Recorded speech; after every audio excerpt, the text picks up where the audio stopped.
The United States is on the cusp of achieving 30 by 30 on the ocean. According to our partners with the Marine Conservation Institute, we already have 26% of our ocean and marine protected areas. There's 6 additional MPAs being proposed.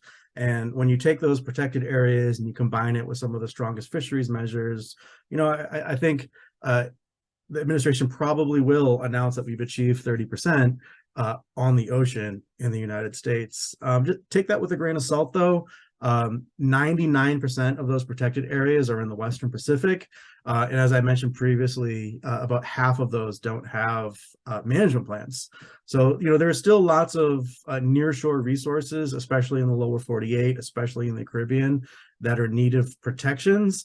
And so what Helen and I are thinking about, and what the rest of the working group are thinking about, is going beyond 30 by 30 on the ocean, and not focus so much on the number of square kilometers and the number of acres it is to get to 30%, but to focus on access and equity and quality, especially for resources like corals, kelp, oysters, salmon, salt marsh, seagrass, and mangroves. And we actually see this as a great Justice 40 opportunity. There are all these organizations, people working on kelp and salmon in the Pacific Northwest, all the way up to Alaska. There's coral reef work taking place in the Caribbean.